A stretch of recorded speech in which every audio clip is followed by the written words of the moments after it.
It's a request. It's not, I'm just doing it.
pledge. We're going to do it after the pledge. Okay. All right. You all set? All right. Let's go. I'd like to call this meeting to order, a regular meeting of the Village Board on Monday, March 18th at or around 7 p.m. in the Germantown Village Hall Boardroom and also can be accessed via WebEx. This meeting has been given public notice in accordance with sections 19.83 and 19.84 of the Wisconsin statutes in such form that will apprise the general public and news media of subject matter that is intended for consideration and action. Roll call shows all village board members present except for trustee Warren, who is excused, and trustee Pieper, who will be joining us shortly. At this time, I'll ask us all to stand for the Pledge of Allegiance. I pledge allegiance to the flag of the United States of America and to the republic for which it stands, one nation, under God, indivisible, with liberty and justice for all. Thank you. Next item is President's Report. Before we start the President's Report, I'd like to call Chief Delane forward. We have a swearing-in ceremony to go through first.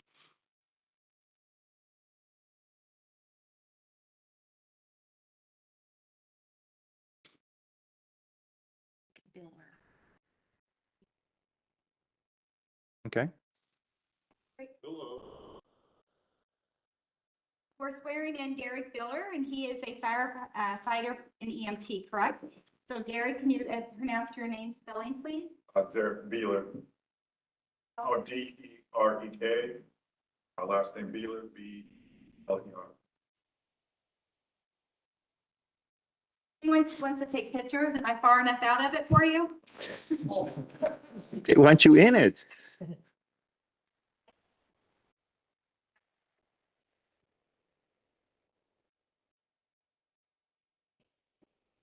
Derek Beeler.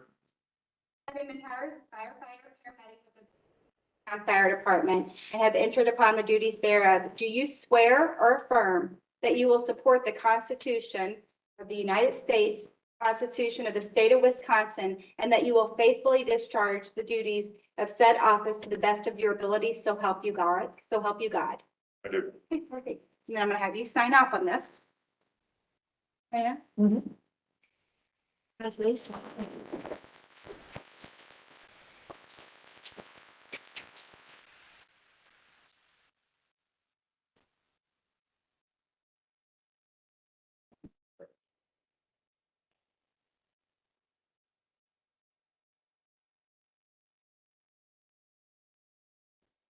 And I just.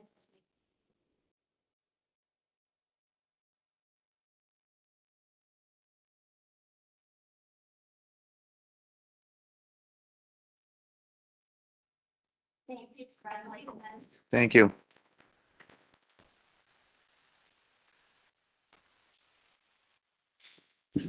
A couple other things to report under President's Report. This past weekend, one of our young residents went through his Eagle Scout requirements and was awarded Eagle Scout, Mr. Robert Manning. The ceremony was on Saturday on 3/16/23, held at one of the local churches. So we congratulate Mr. Manning and his achievement of Eagle Scout. The other announcement I have to make is there is a scheduled Easter egg hunt for March 23rd at Fireman's Park, and that starts at 11 a.m. So if you have younger children and would like to participate, come a little bit earlier and get them set up for the Easter egg hunt. It's they're not actually really hunting them; they're more or less running out there and getting them. But it is a lot of fun, and they have different slots for the little ones and the older ones so that they're not knocking into each other and furiously grabbing things away from the smaller children. So it's very well ran, and the Park and Rec Department has been doing it for years. So please come and join on Saturday at 11 a.m. if you have the opportunity. That's all I have for President's Report, so we can go on to announcements of forthcoming events of public interest, committee and department reports, starting with committee chairs with Trustee Kaminsky. Public Works will meet in this room on Wednesday, April 10th at 5:30 p.m. Thank you. Trustee Rick Miller. General Government and Finance will meet in this room on Monday, April 15th at 6 PM, and that may be pushed to 5:30 depending on agenda. Okay, thank you. Trustee Hudson. Public Safety will meet in this room Thursday, April 4th at 6 PM. Okay, thank you. Does anyone else have anything else for announcements of forthcoming events of public interest, committee or department reports? Trustee Peeper. There's going to be a joint Economic Development Commission meeting with the Planning Commission on April 22nd in this room. Steve, can you confirm the time, though? That's correct, 6:30. 6:30, thank you. And then, Madam Clerk, does absentee voting start tomorrow? That's correct. So absentee voting begins tomorrow on Tuesday, March the 19th. That will begin at 8:30 a.m. and go through until 4:30 p.m. The last day to vote in-person absentee here at Village Hall will be on Friday, March the 29th, with extended hours until 5 p.m. Excluding weekends. We are open on Good Friday. The village clerk's office is the only thing open for in-person absentee voting. The other day that we have extended hours is this week on Thursday until 5 p.m. All right, thank you. Anything else for announcements of forthcoming events of public interest, committee or department reports? Trustee Jan Miller. I just wanted to remind everyone that voting on the vote day is April 2nd, Tuesday. And the hours are 7 a.m. till, Donna, is it 8? Voting at your polling locations on Election Day, April 2nd, will be held from 7 a.m. until 8 o'clock p.m. Wonderful, thank you. There's nothing else. We can go on to the next item, which is citizen input. If there's anyone within our audience or joining us via WebEx or would like to participate in citizen input, if you're within our audience, please fill out a yellow slip and come to the podium in the center and state your name and your address for the record. If you're joining us via WebEx, please make your intentions known so that the moderator can recognize you and bring you forward at that time. If anyone joining us for citizen input, you're welcome to do so at this time.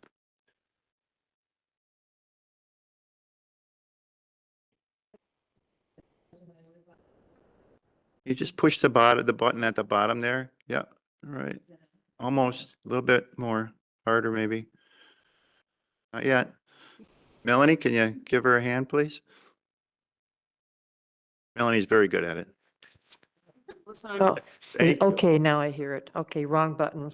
I had an interesting thing happen. I went around talking to people and I had a friend of mine help me in our district. And I think this is very important for the board to know. As you know, I've been kind of a negative person on our tax structure, but I think it should be heard. And from what I heard from the referendum meeting, the taxpayers are not happy with the way the board is handling our finances, our tax dollars. And they are telling this board to change their methods and start being a little more conservative. They have a budget and people are concerned. I was very surprised.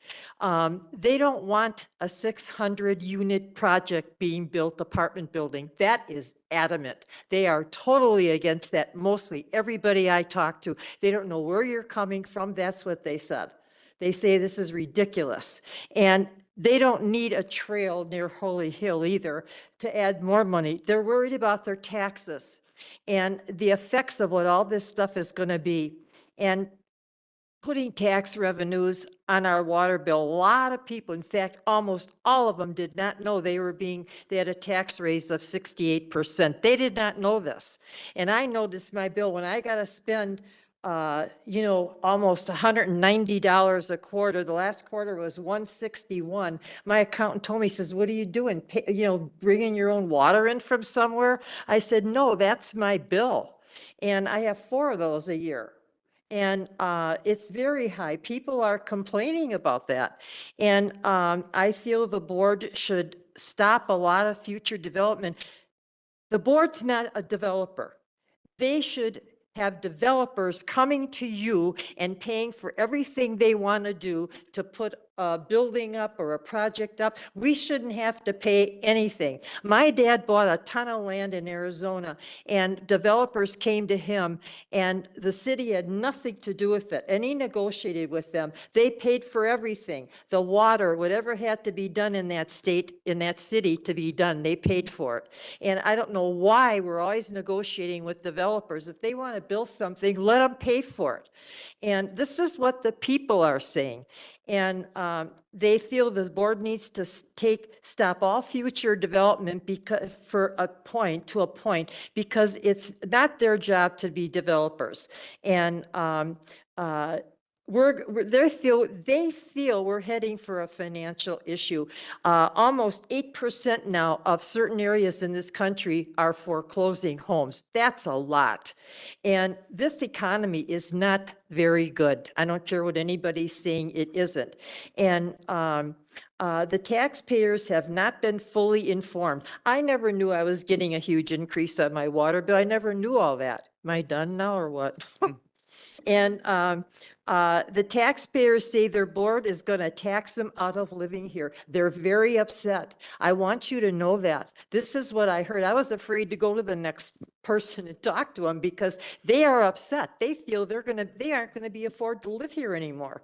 So I'm just asking you to take a conservative step, whatever you're doing with all our tax dollars, because they are to be invested appropriately and conservatively for things that are going to provide an income for us, not make us pay for everything. So you have a society that's very concerned, very upset, and that bothers me because I feel that something should be done a little more conservatively for these people are getting upset. And I'm afraid it's going to cause some issues. People are not very happy. So I just felt you should know that what we found when we went out and my friend went out to talk to people. So thank you. Thank you for coming forward. Is there anyone else that wishes to come forward at this time for citizen input?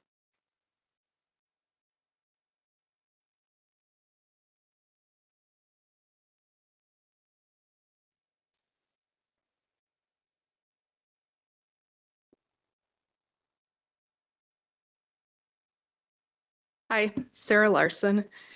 I've been listening to the recent meetings and watching what's been happening, and I'm concerned with the spending and the financial management of this board and the village.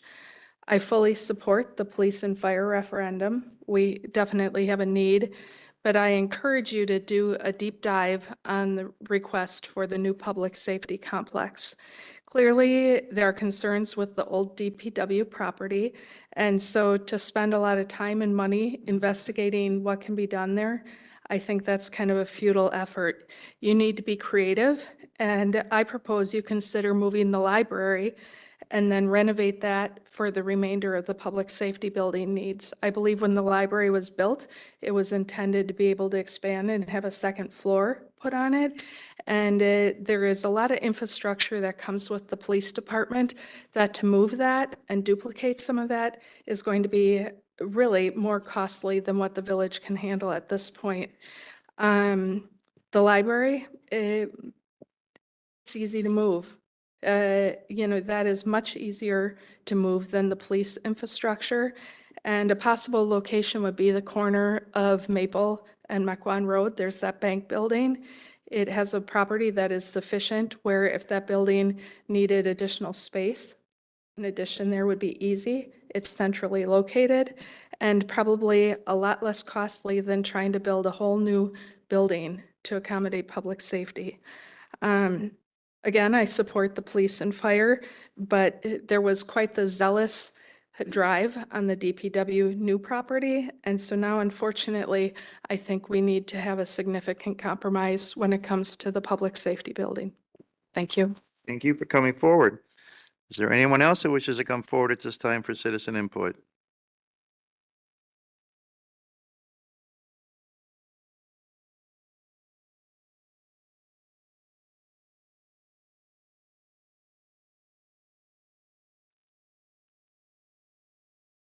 Good evening.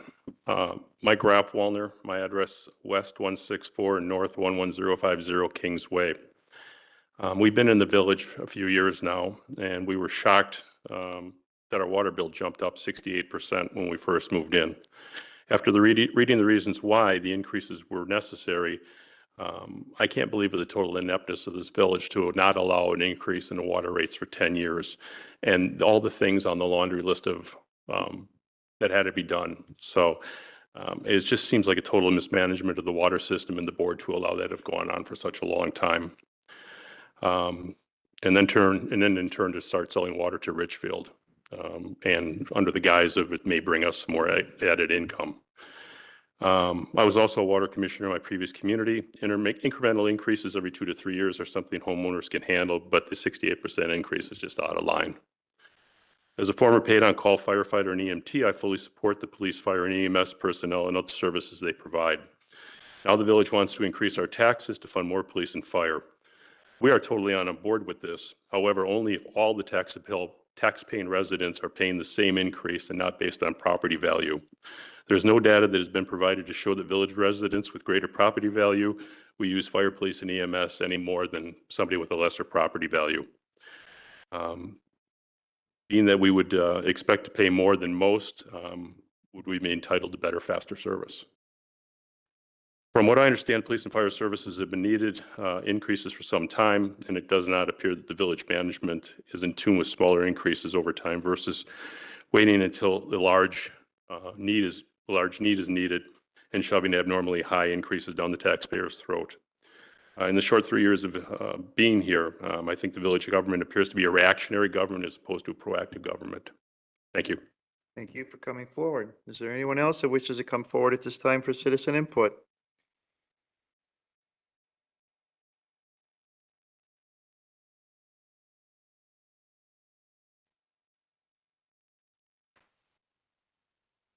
Melanie Smythe, N140W1, N, forgot, wherever I live on Cedar Lane.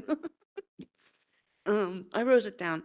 Okay, apologize about that.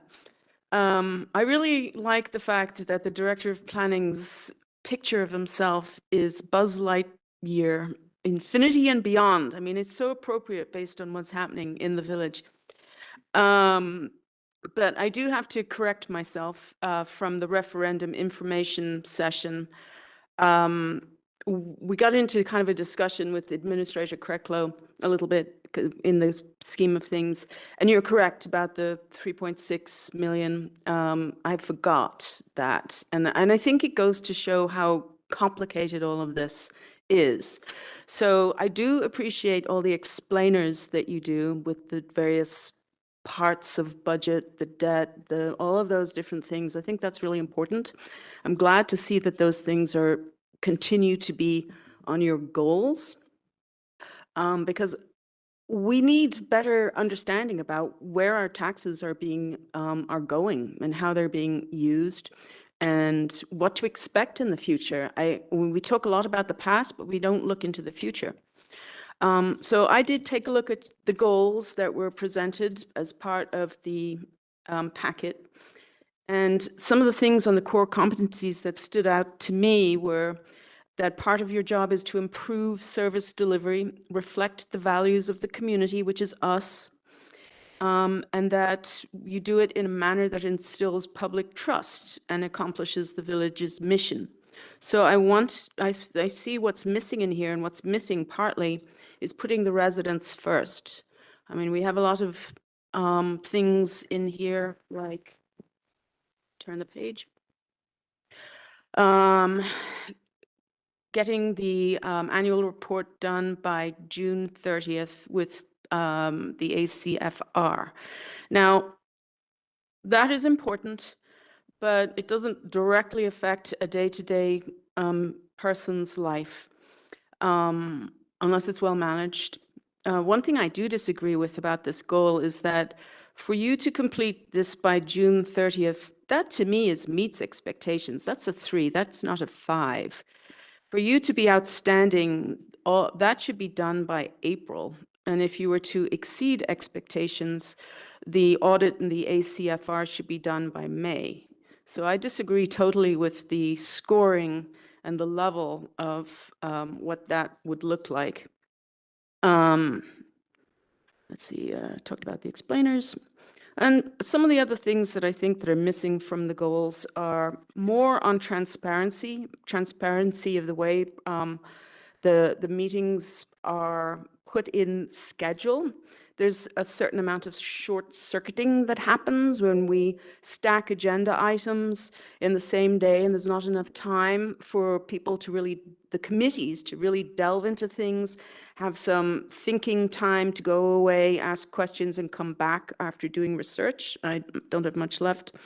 I think there should be a way to do less closed sessions. I'm sure you can find ways to discuss the things that are happening in closed session in an open session without going into the details. You can always close the session if you get into something that's to do with money or some kind of contractual issue. I'm talking about property, not personnel. One thing on here that was brought up just earlier was managing the utilities. That's not part of the goals, and getting those into a better shape. That definitely needs to be put on here and this year. Those are my comments. Thank you. Thank you for coming forward. Is there anyone else who wishes to come forward at this time for citizen input?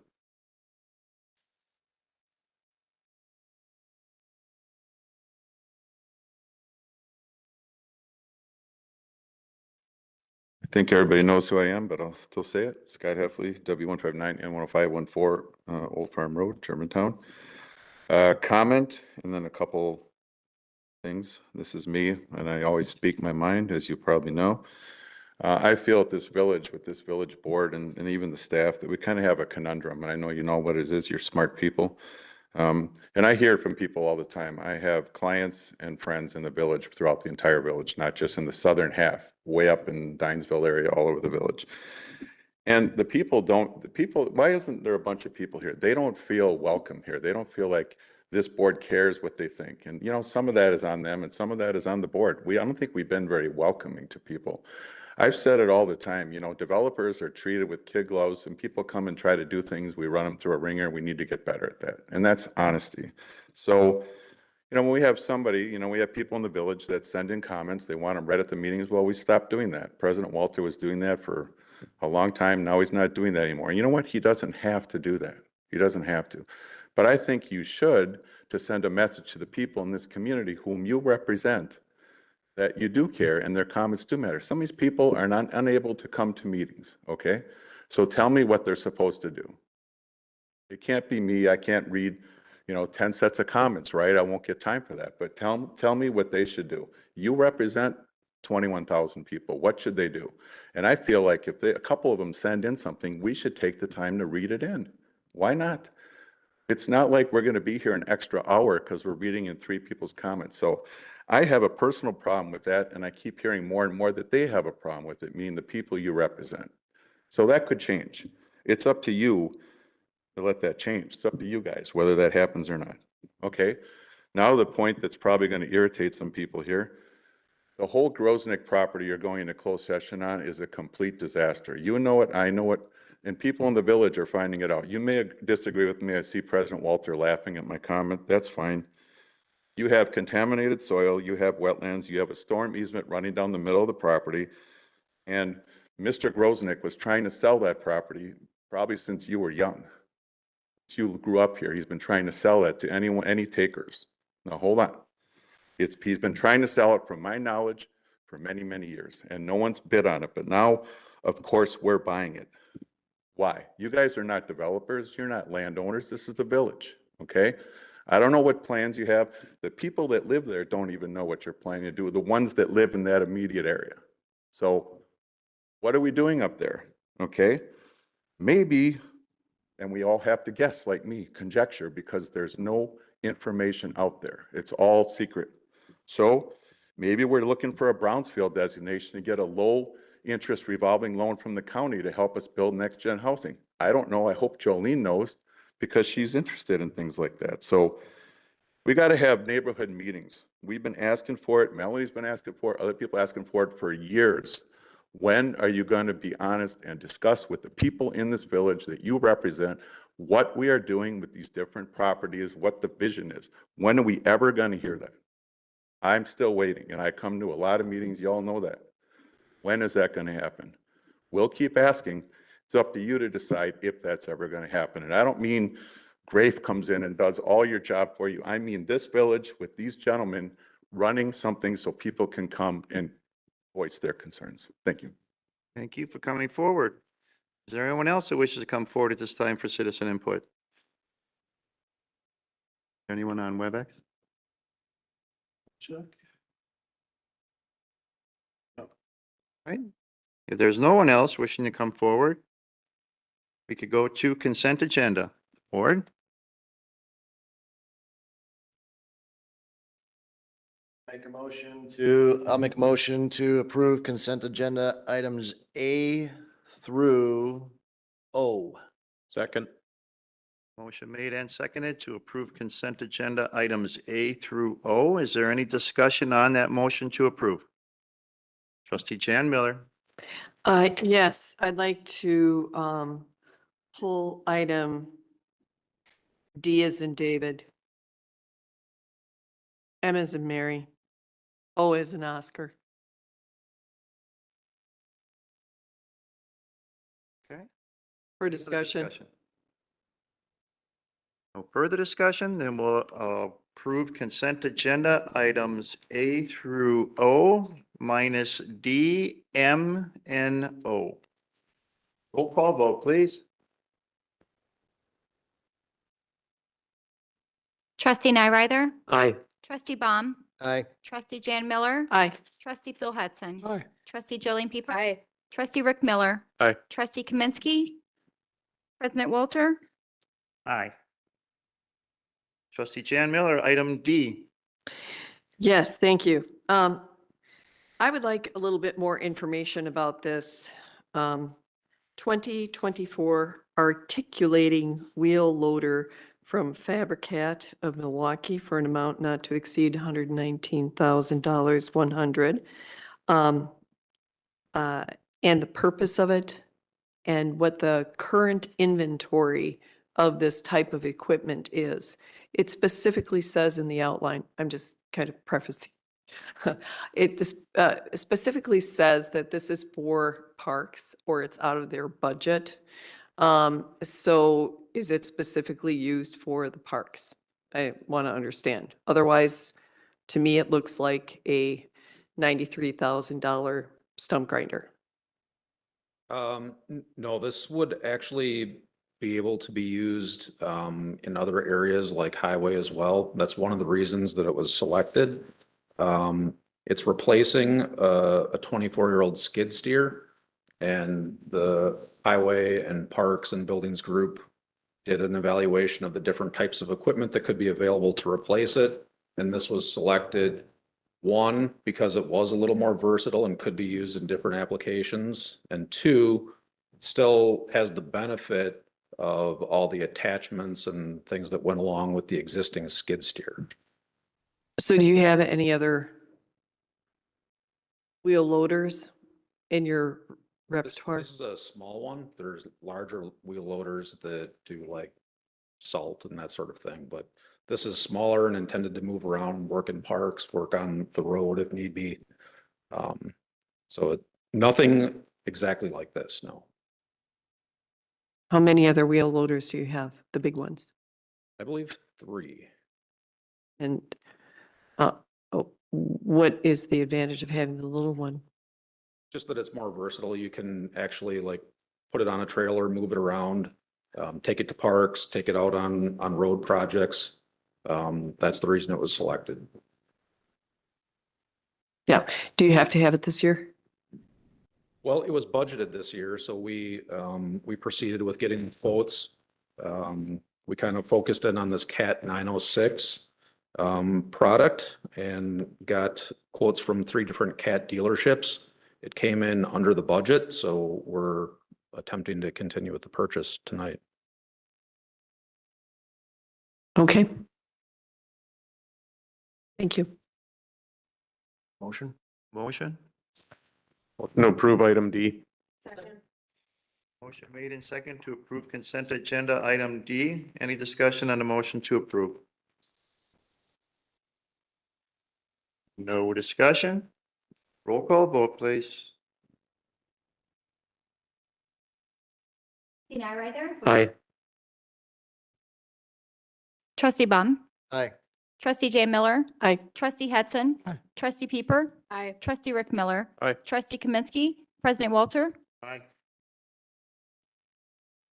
Consent agenda item M, trustee Jan Miller. Yes, my question is, the amount not to exceed 2.7 million, blah, blah, blah.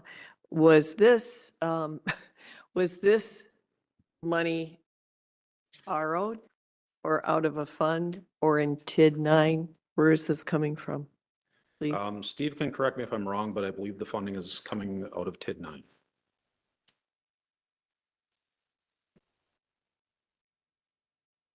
That's correct.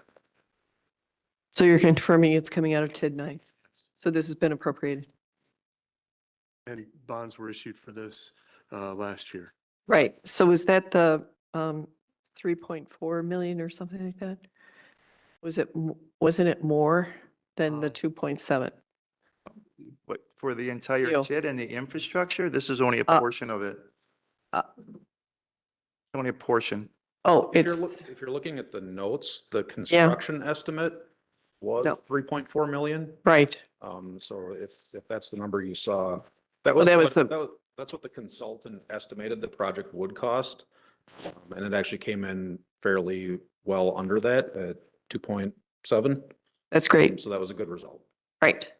Great news. So what do we do with the, obviously we save some money. What happens to the saved money? Well, if, in the case of TID funded projects, Mm-hmm. we typically will borrow the money in advance of the projects for cash flow purposes. We need to have the money to pay the vendors, so we use construction estimates. When the work is done, if the sum total of the projects came in lower than the amount borrowed, that money remains in the TID and is used to pay debt service for the TID. Okay. So in essence, it closes, the TID closes earlier. So if That- we're able to get favorable bids on projects for tax increment districts, it allows us to close the TIDs earlier. Thank you very much. That answers my question. Make motion to approve item M. I'll second. Motion made and seconded. Any discussion on the motion to approve consent agenda item M? No discussion? Roll call vote, please.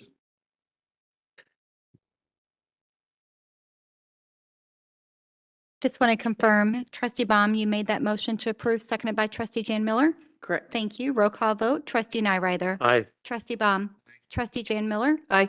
trustee Hetzon, Aye. trustee Pieper, Aye. trustee Rick Miller, Aye. trustee Kaminsky, President Walter, Aye. Next item, consent agenda item O, trustee Jan Miller. Thank you. So my question is, you showed a map for this A&R pipeline, and can you give a description of approximately where that is and how many miles of pipeline they want to expand? They're actually doubling the size of the pipeline. Yeah, the project is a small rerouting of portions of the pipeline and then Okay. upsizing of the piping from, I believe, 14 inches to 30 30, inches, so right. doubling the capacity, and this is a big, like, through transportation Right. pipeline for. Is natural it gas. in any specific neighborhood or road that we? Well, it runs essentially north and south, maybe a third of the way into the village from the west. It's kind of the best way to describe it. Okay. But there is an exhibit in the packet that shows the exact route. It just looks like a square to me. Oh, This is that- Lanham Road. This is Appleton Avenue. This is Maple Street. It's coming through the TIF district. Oh, it's in the TIF district. So will that affect any operations of the TIF district? Yeah, this is entirely not our project. I know. And it's, for Public Works, I did a little informational kind of explainer about the project. But there are a number of areas where it's going to be crossing utilities and there's different permits that we're going Yeah. to be issuing associated with the work. But it's also something that's scheduled now for 2025. Originally, we thought when we put this agenda item together that it would be 24, like it would be Right. happening this summer. But we since got the update that actual construction, the majority of the construction would be 25. Okay, But it still holds true that we need the access easement and the various agreements approved, and the village attorney has reviewed those. understood. And there isn't any cost to the village on this. It will just be No, since, actually, we'll just get a small amount of revenue for the access that we allow on our one piece of property, okay, and then there will be permit fees too. okay. I just wanted to know if it would affect any of residents or businesses. But we can worry about that in 2025. It is down the road a little bit. Okay, thank you Just very kinda much. Getting us prepared. All right, thank you. Make a motion to approve. Make a motion to approve item O as presented. I'll second. Motion made and seconded. Any discussion on the motion to approve? No discussion. All those in favor, please say aye. Aye. Aye. Opposed? None opposed, motion carries. That then takes us to new business, starting with new business item A, police support specialist and police system specialist job descriptions. Chief Snow with us? Yeah. Take a call? Oh, I can start out with this one though until Chief Snow steps back in. Okay, These are job descriptions for 4 positions that the village board added during the 2024 budget process related to the consolidation of dispatch with Washington County. Chief Snow did some review and analysis of the departmental needs, as well as looking at how some other communities had organized similar type positions. So this would be taking some of the non-dispatch functions of the 8 communication specialists that we currently have and creating 4 positions that would continue to perform those functions after dispatch is consolidated with the county. The intent is not to fill these positions until dispatch occurs, but, certainly something that the dispatchers are interested in and seeing what those positions look like as they're trying to determine exactly how this consolidation affects them. So now Chief Snow is back. I'll let him take over from here. Thank you. So there was the 2 positions that we came up with that kind of encompasses everything we needed from our dispatchers, considering all the tasks they do right now in addition to dispatching. And that came down to the 2 positions, the one being the police system specialist, which would basically work very closely with IT, managed IT, to oversee a number of our systems, including ProPhoenix, Axon, the phone system, the radio system, things of that nature.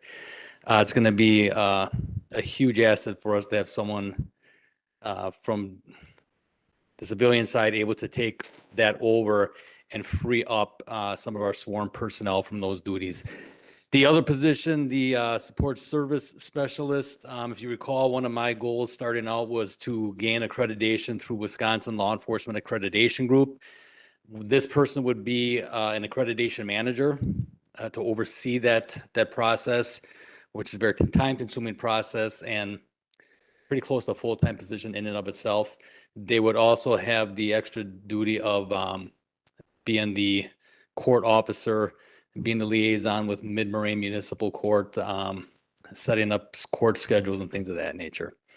So if anyone has any questions on either of those positions, I'd be happy to answer them. I'll make a motion to approve new business item A. Second. motion made and seconded. Any discussion on the motion to approve?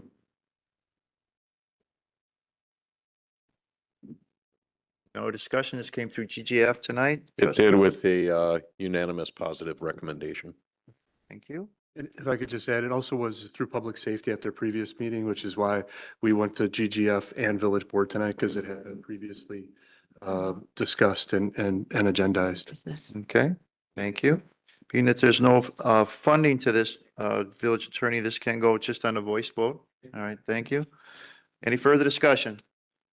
No further discussion. All those in favor, please say aye. Aye. Opposed? None opposed. Motion carries. Thank you, Chief. Thank you.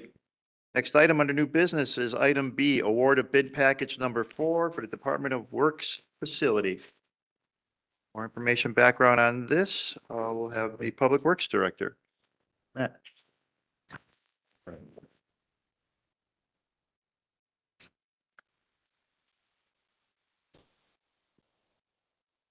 So we're looking for approval of bid package 4 related to the construction of the Public Works facility. And essentially what bid package 4 is dealing entirely with the existing Public Works site. So the biggest component of bid package number 4 is the demolition of the existing Public Works facility. In addition to improvements to the salt shed and some of the asphalt, and then regrading and asphalt over the other side of the street with the Public Works facility. So it was arranged as 12 individual bids by Moore Construction Services. They got bids on 11 of the 12 in the amount of $604,744, which was under their estimate. We're asking to add in an allowance of $25,000 for the one bid item that did not receive a bid, and then Moore is going to go out and get quotes for that work. That was the electrical work associated with this. And when you add in some of the different fees, contingency and so on, we're asking for $814,693 associated with the work at the existing Public Works site.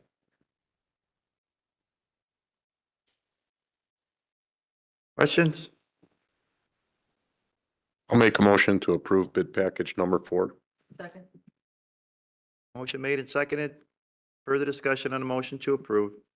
Trustee Rick Miller. So is this the last, this is the last bid package That's correct. of the whole thing? So from the original budget, we are approximately $2.5 million less than the original budget on this entire project.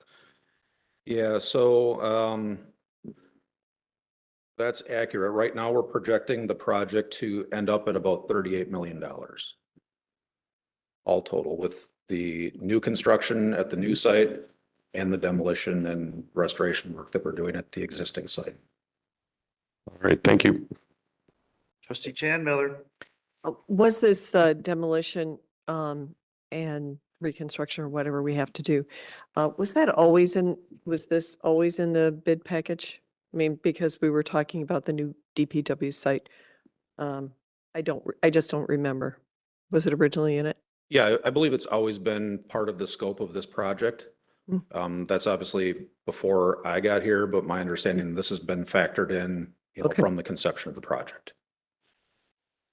After this is all completed, is this property going to be environmentally safe? Yeah, there's really one area that we will have to monitor. There's existing underground storage tanks there. We're not anticipating any problems with their removal, but whenever you remove underground storage tanks that are so many years old, there's the potential, I suppose, that you could identify issues that need to be remediated. Thank you. Further discussion on the motion to approve. How much property are we losing from the roundabout project that's going there? 145 and Division Road. Yeah, I don't know the exact number, but it's pretty negligible. It's just a small amount. And it doesn't really affect, it more affects the Salt Dome property than the existing facility property. Further discussion? No further discussion? Roll call vote, please. Trustee Nyrider? Aye. Trustee Bum? Trustee Jay Miller? Aye. Trustee Hudson? Aye. Trustee Pieper? Aye. Trustee Rick Miller? Aye. Trustee Kaminsky? Village President Walter? Aye. Next item under new business is item C, award of contract for construction management inspection and staking services for the Donjas Bay Road project to Grafe in amount not to exceed $249,648. Again, Public Works Director. Yeah, so we're asking for the award of construction services to Grafe in that amount. And we're doing so because they're kind of intimately involved in everything that's going on in that area. They did the design for Donjas Bay Road, so that's one good reason to consider them. But they're also heavily involved in TID 9 and also the construction of the Public Works facility, and are also doing construction services for that facility. And then timing of the two projects for opening on time, September 1st, is another good reason that we want to make sure there's strong coordination between the work on the road construction and also the DPW facility construction. Board? Make a motion to approve the funds for Donjas Bay Road staking as presented to Grafe in the amount of $249,648. I'll second. Motion made and seconded. Discussion on the motion to approve.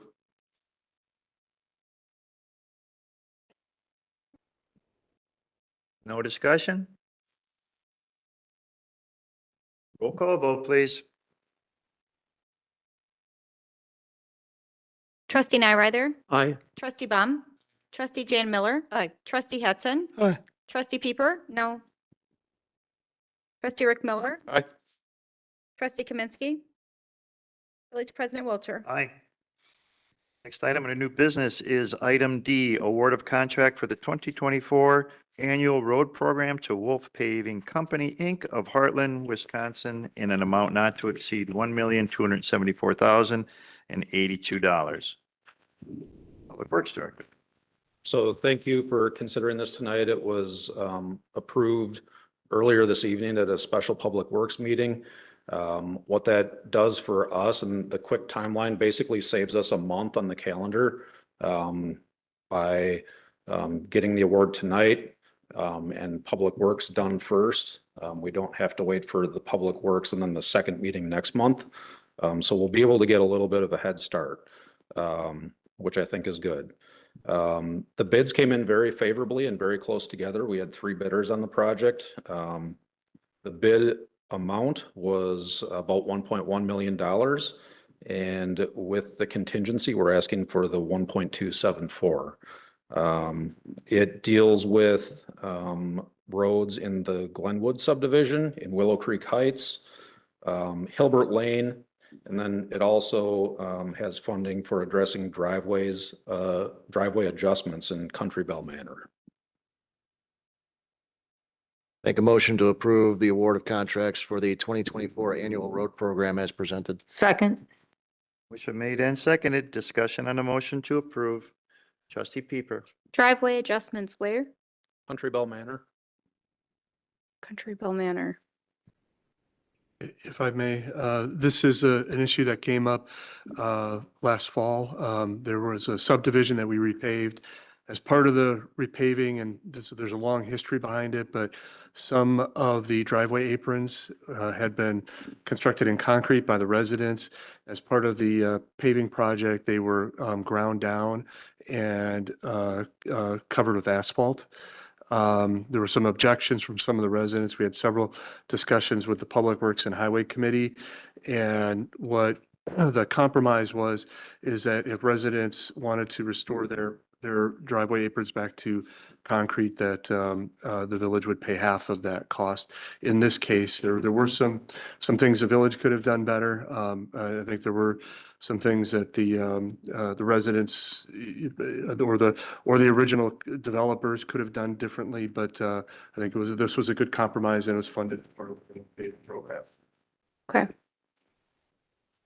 And all this did is allowed us to get the estimates for what it would cost, how it eventually shakes out in terms of who's paying for what, may still be determined. And that's something that I just had a discussion with Terry about today. It could be an item on a future Public Works agenda. Further discussion?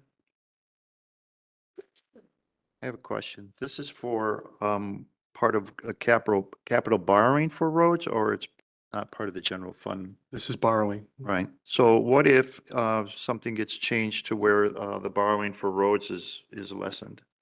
How does that work with a bid package that's being awarded in this timeframe? Well, and it's one of the reasons we kind of time the borrowing and the bond sizing to come following the award of some of these bigger contracts. So actually, the finance director presented before this meeting a draft of the bond authorization resolution, and it had in it the amount that was approved in the capital budget, but we'll talk with the Public Works Director, and it'll be coming back to the village board on April 15th.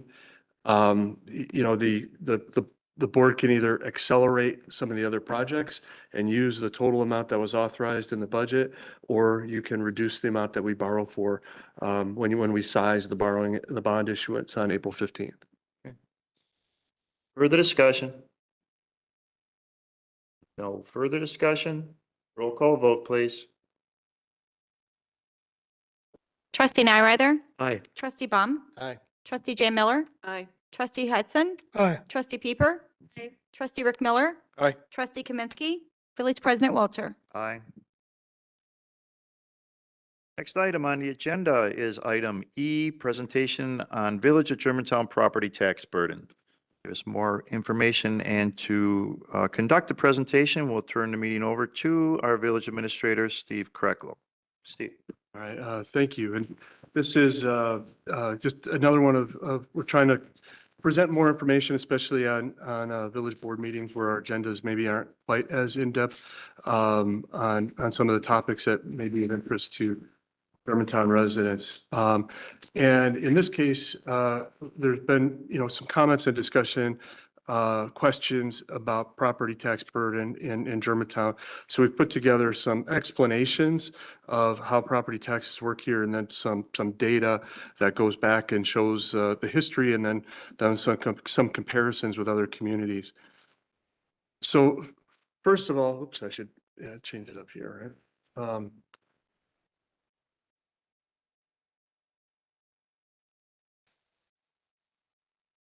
It doesn't look like the remotes are working, so I have to resort to, and the village attorney does not charge extra for advancing the slides, fortunately. So some terminology that I should just walk through here first. Let me begin with what is the property tax levy? So each year when the village board goes through the budget process, one of the things that you vote on at the end of the process is you set the property tax levy. And that's the total amount of property taxes collected by the village and for village purposes. Now, we also do collect for property owners who are out there. We collect taxes for all of the overlying tax jurisdictions. So that includes the school, and you'll see further down the slide, the school levy, which is the amount collected for the school district, the county levy collected for Washington County, and then there's a small portion for Milwaukee Area Technical College, which were a part of their taxing area. The village portion of the general fund of the property tax levy consists of two components. One, there's the general fund levy. And if you listen to our budget discussions or presentations, you'll hear us talking about the general fund. And that's where the majority of village operations are funded. Highways and grounds, parks, police department, fire department, library, general administration are for the most part funded out of the general fund. Now, this is a different presentation for a different time. There are also utilities, sewer and water utilities, which do not receive any property tax money. They're entirely funded out of their quarterly utility bills. The second component of our property tax levy is a debt service levy. So that's the amount that we have to pay each year for outstanding debt, the principal and interest that is due each year as part of that debt service levy. So there's two components to that, which will kind of show up when we look at some of the slides coming up. One other thing that I didn't put on this slide, but I probably should have, because there have been some questions and some comments related to this, is in Wisconsin, local governments are required, it's actually by state constitution, to follow what's called the uniformity clause. So when we pay for like the police department or the fire department, and that's paid for out of the property tax levy, by state constitution, we have to apply that based on property values equally or uniformly across all properties. We're not legally allowed to say, hey, our tax levy is going up because we're adding police and fire, so we're going to charge more of the property tax levy to buildings that are more likely to utilize police and fire services. We're under the state constitution, we cannot legally do that. So that's an important point to know as we talk about some of these issues. We go to the next slide. Okay, so this works now. So the tax levy is then converted into the tax rate. And this is one of the factors that's important for individual property owners. So there's a formula that I didn't put on the slide, but basically you take the total tax levy that's adopted by the village board for village purposes with the general fund levy and the debt service levy, and you divide that by the total assessed value. And that comes up with that creates a tax rate, sometimes referred to as a mill rate, that then is applied to the assessed value of individual properties to calculate your property tax bill. So if you take that tax rate and you multiply it by your assessed value, then that's how the village portion of your tax bill is calculated. The same thing is true for the other taxing jurisdictions. So they will add their tax rates on top of the villages, and then that's how individual property tax bills are calculated. And some of the slides that I'll be going through look at the tax rate. And that's one way to measure change in tax burden over time. So usually when you're looking at how much of a tax burden there is, you can look at a couple of different things. One is the tax rate. Another is the tax levy in total. A third way is tax levy per capita. So, but one of the ways that we'll look at it this evening is looking at the change in the tax rate over time. So I also mentioned assessed value a couple times here. So, and there's two different ways that we have to look at assessed at property values. The first is assessed value, which is you as a property owner are really concerned about when your tax bills are calculated. So the assessor comes through periodically and updates the assessed value of each property within the village. And that's based on a variety of factors. Again, that's a longer discussion. We could have a whole nother meeting on that. But basically looking at market for those types of properties and calculates an assessed value.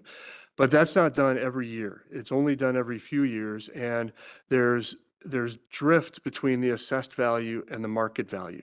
Over time, what tends to happen is property values go up. Usually, sometimes they go down. There have been some cases in the past decade or so when property value, market value has gone below assessed value. Usually it's the other way, that market value goes up while assessed value doesn't increase as much. And in order to make comparisons between communities valid, and also for some of the other state aid calculations and things like that, the state of Wisconsin annually calculates equalized value for each local government. And they don't do it at a property by property level. They only do it at a municipality level. So they'll look at the village of Germantown and they'll pull some sample data out and they'll look at what's our assessed value and then what are some actual sale values of various properties in the village. They'll analyze that and then they'll estimate the difference between assessed value and equalized value. So we haven't updated our assessments for a while. So right now we're at about 80% of equalized value. So there's a significant difference. And when you're looking at and trying to study or analyze property tax burden, you kind of have to, you usually want to look at the equalized value as a better measure because you're standardizing the comparison between years, because some years that you're looking at, the assessed value may be 98% of market value, and other years like now, maybe 80% of market value. So if you're looking at tax numbers, especially the tax rate, you kind of need to make that adjustment, which is one of the things we do in the analysis tonight. So here, the first slide is just a flat property tax rate. And it's for all taxing jurisdictions, and it's assessed value, based on assessed value. So it's not making any adjustments here. And I've color coded the bars here to kind of show, give a little bit better idea of what's going on. And first of all, I'd say you could see the tax rate is pretty steady from 2013 through 2022.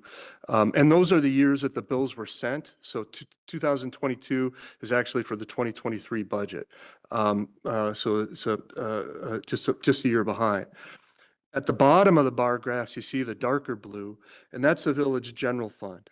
And there again, you can see that tax rate is really very steady. It stayed at below $4 per $1,000 of assessed value every year during this time period. The next layer here is the orange layer, and that's the village debt service levy. And for the most part, that's a fairly small part. And for the most part, that's been pretty steady.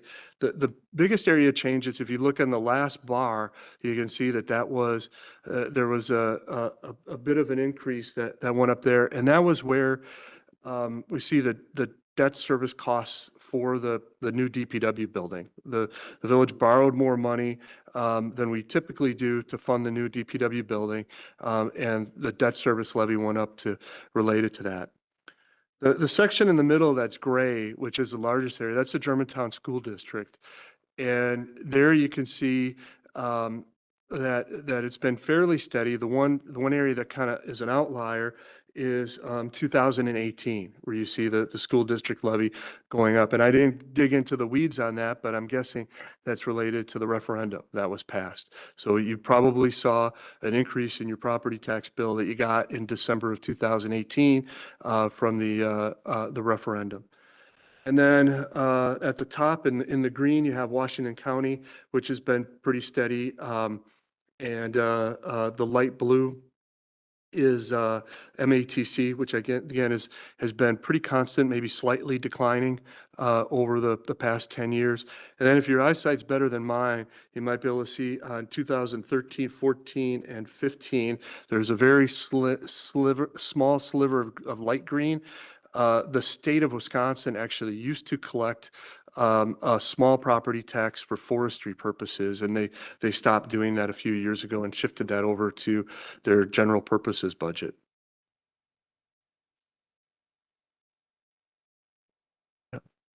Before you move on to the next slide, what percentage of any bar is the general fund and the debt service? What percentage does Germantown control over the whole? Our total, and I actually have a really neat pie chart I probably should have included in here, but our total of the average property tax bill is about 20 to 25% of the total bill is for village purposes. The rest of it is for the schools, which are about half, and then the remainder is Washington County and MATC. So when we have a tax raise, we're only 25% of. Well, and you know, and I didn't get into a lot of detail on this either, but when it comes to individual tax bills, the other things that really affect this are some of the state factors.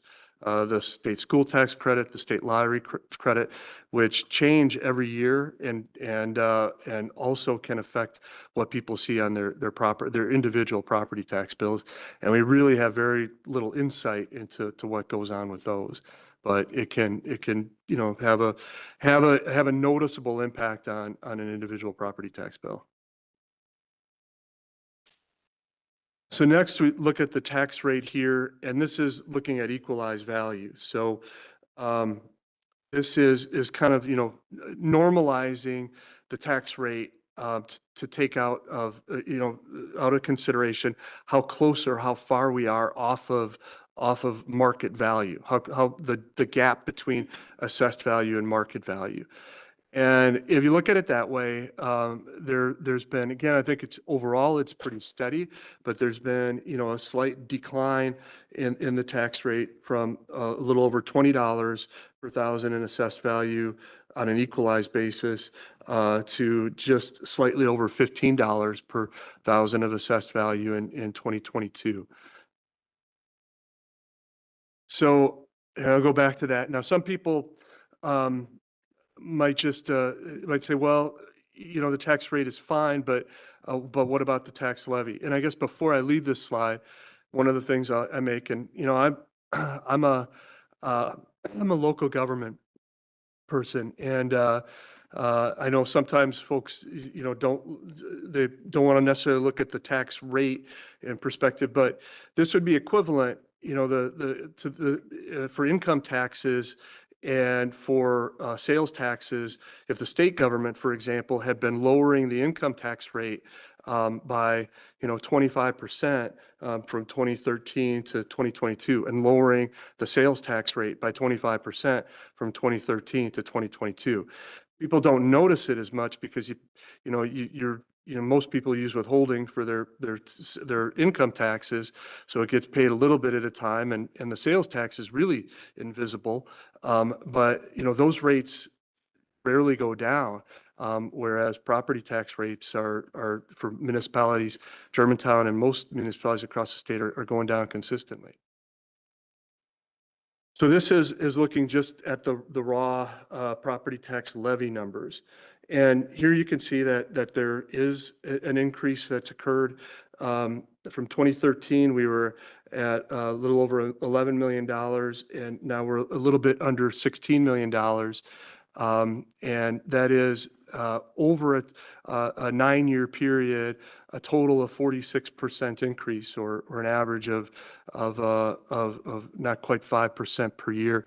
The big increase, though, was really in 2022, and again, that was related to the debt service.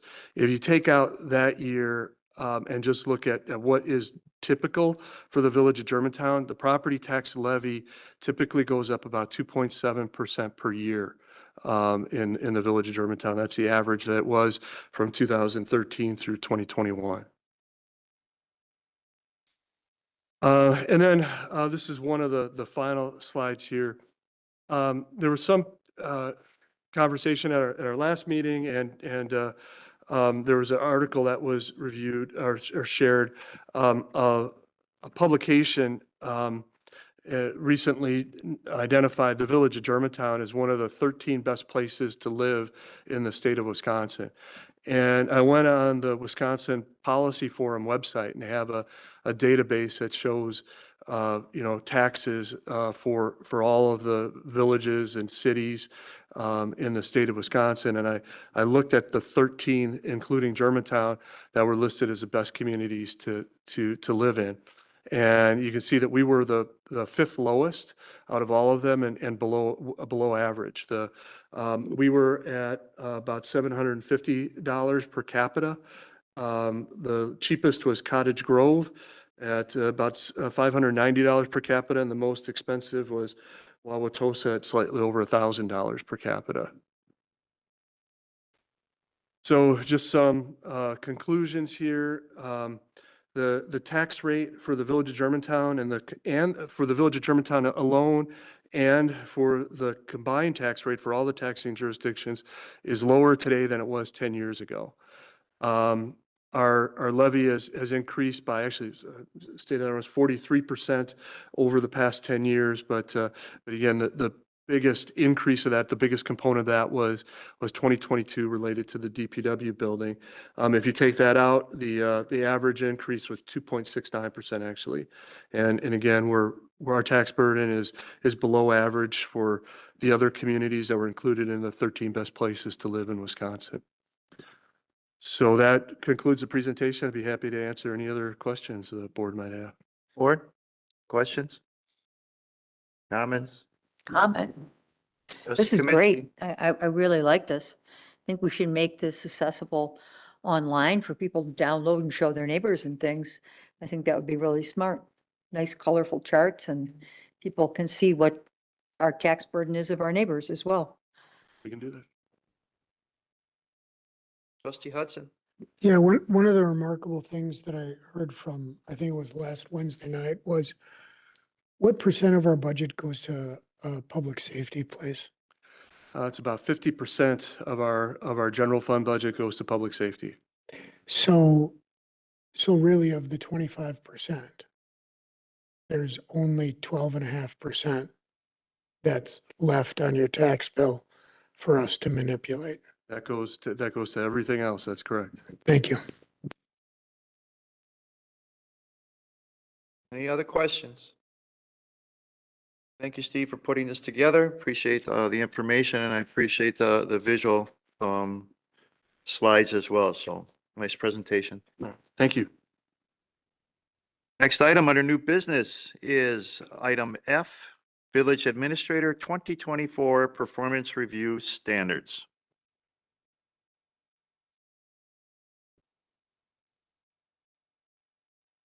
Trustee Hudson. I'll make a motion to accept the standards as written. Second.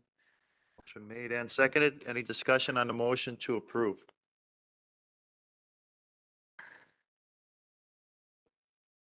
No discussion. Trustee Jan Miller. On the part two objectives, timely completion of the 2023 audit and the ACFR during 2024. The completion of the audit, it doesn't go on to say anything, reporting, tracking, turnover. Just a second, impact fee studies, management. I really think that we need this done in advance of the 30th, or it would not be outstanding. And to get it completed after the 31st of August is unacceptable. But to be outstanding, it should be an earlier date, because you have two June 30th dates. Makes no sense. Outstanding and exceeds expectations. Yeah, make a comment. Can you just review for us again, the timing of why we decided on June 30th?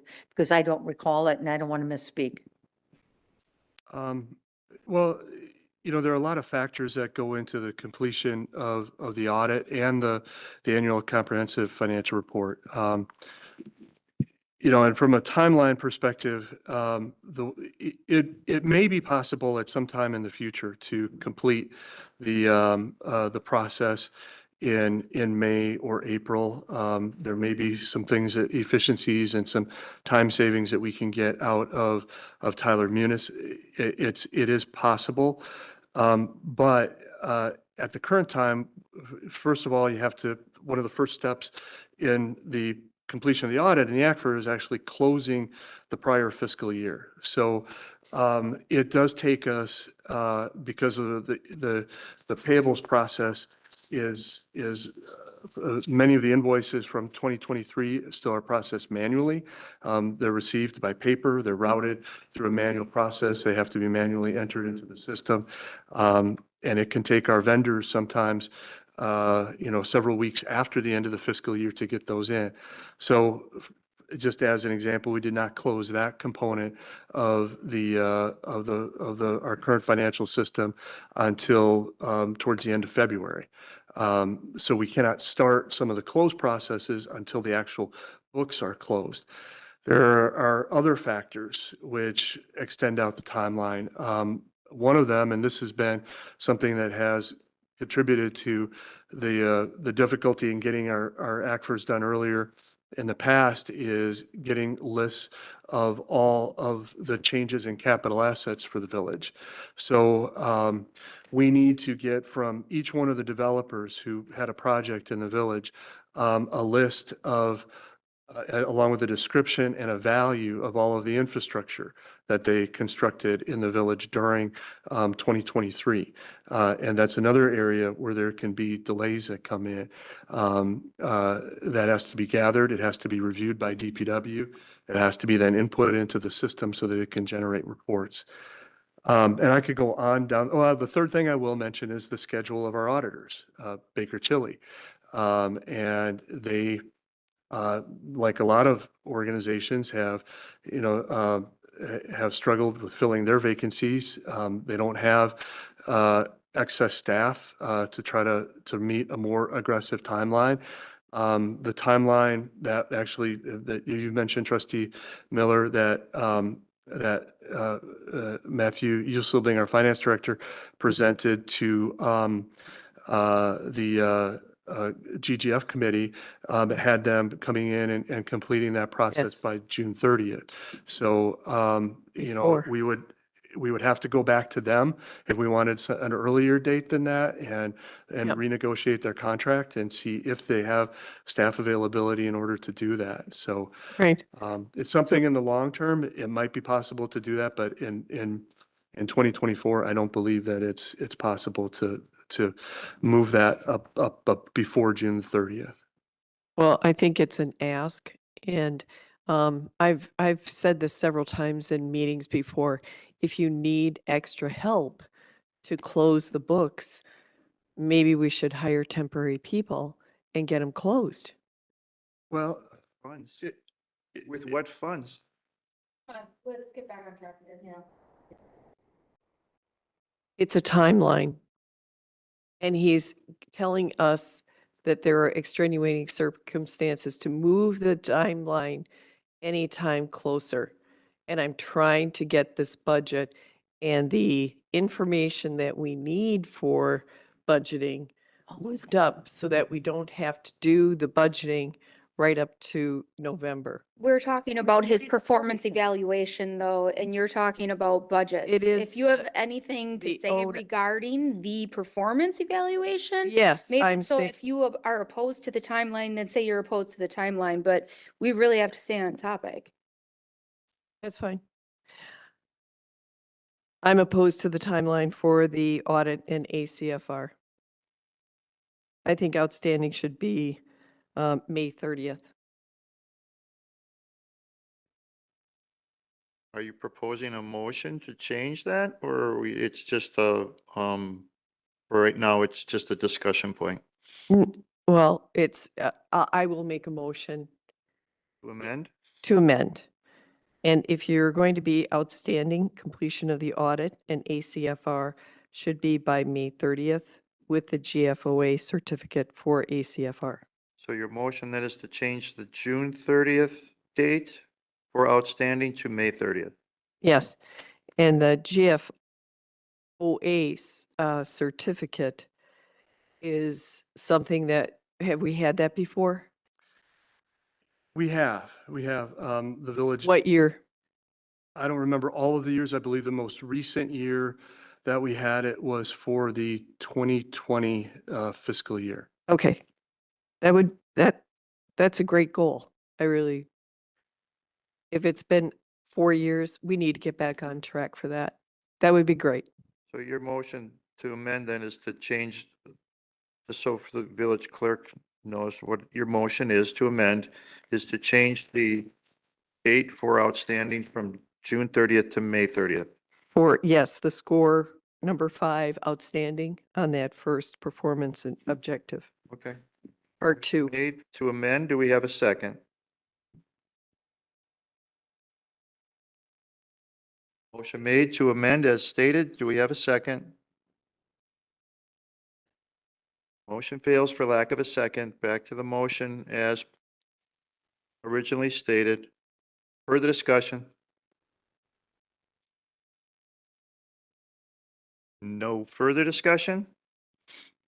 Let's do a roll call vote, please. Trustee Nyrider? Aye. Trustee Baum? Trustee Jen Miller? No. Trustee Hudson? Aye. Trustee Pieper? Aye. Trustee Rick Miller? Aye. Trustee Kaminsky? Village President Walter? Motion passes.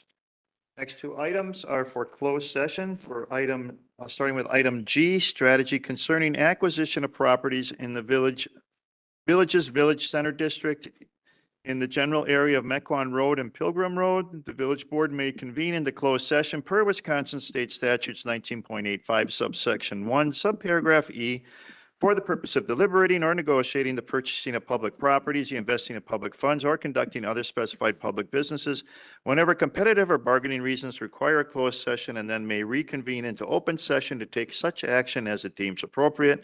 And item H, acquisition of Gross Neck property located at North 116, West 15843 Main Street, and West 157, North 11593 Fond du Lac Avenue. Village Board may convene in the closed session as per Wisconsin State Statutes 19.85, subsection 1, subparagraph E, for the purpose of deliberating or negotiating the purchasing of public properties, investing of public funds, or conducting other specified public business whenever competitive or bargaining reasons require a closed session, and then may reconvene in the open session to take such action as it deems appropriate. Motion to go into closed session for new business item G and H with the following people here. Administrator, attorney, and I'm guessing Donna can go. Correct. I believe the community development director is And the community development director, village engineer. fortunately. No, And the village engineer, no. I think you can, I think you can go. Okay. Thanks, Kevin. This should not be closed. This is what the people are complaining about. They have nothing to say what You people are doing. No, nothing. I don't care. It's wrong. And I'm gonna look into the legality of it. This is what a complaint has been from everybody that I talk to. They don't know what's going on. Further discussion on the motion to go into closed session? No further discussion. Roll call vote, please. We did have a second. Who is a second on that? Trustee Baum. Roll call vote, please. Trustee Nyrider? Aye. Trustee Baum? Trustee Jan Miller? Aye. Trustee Hudson? Aye. Trustee Pieper? Hi. Trustee Rick Miller? Aye. Trustee Kaminsky?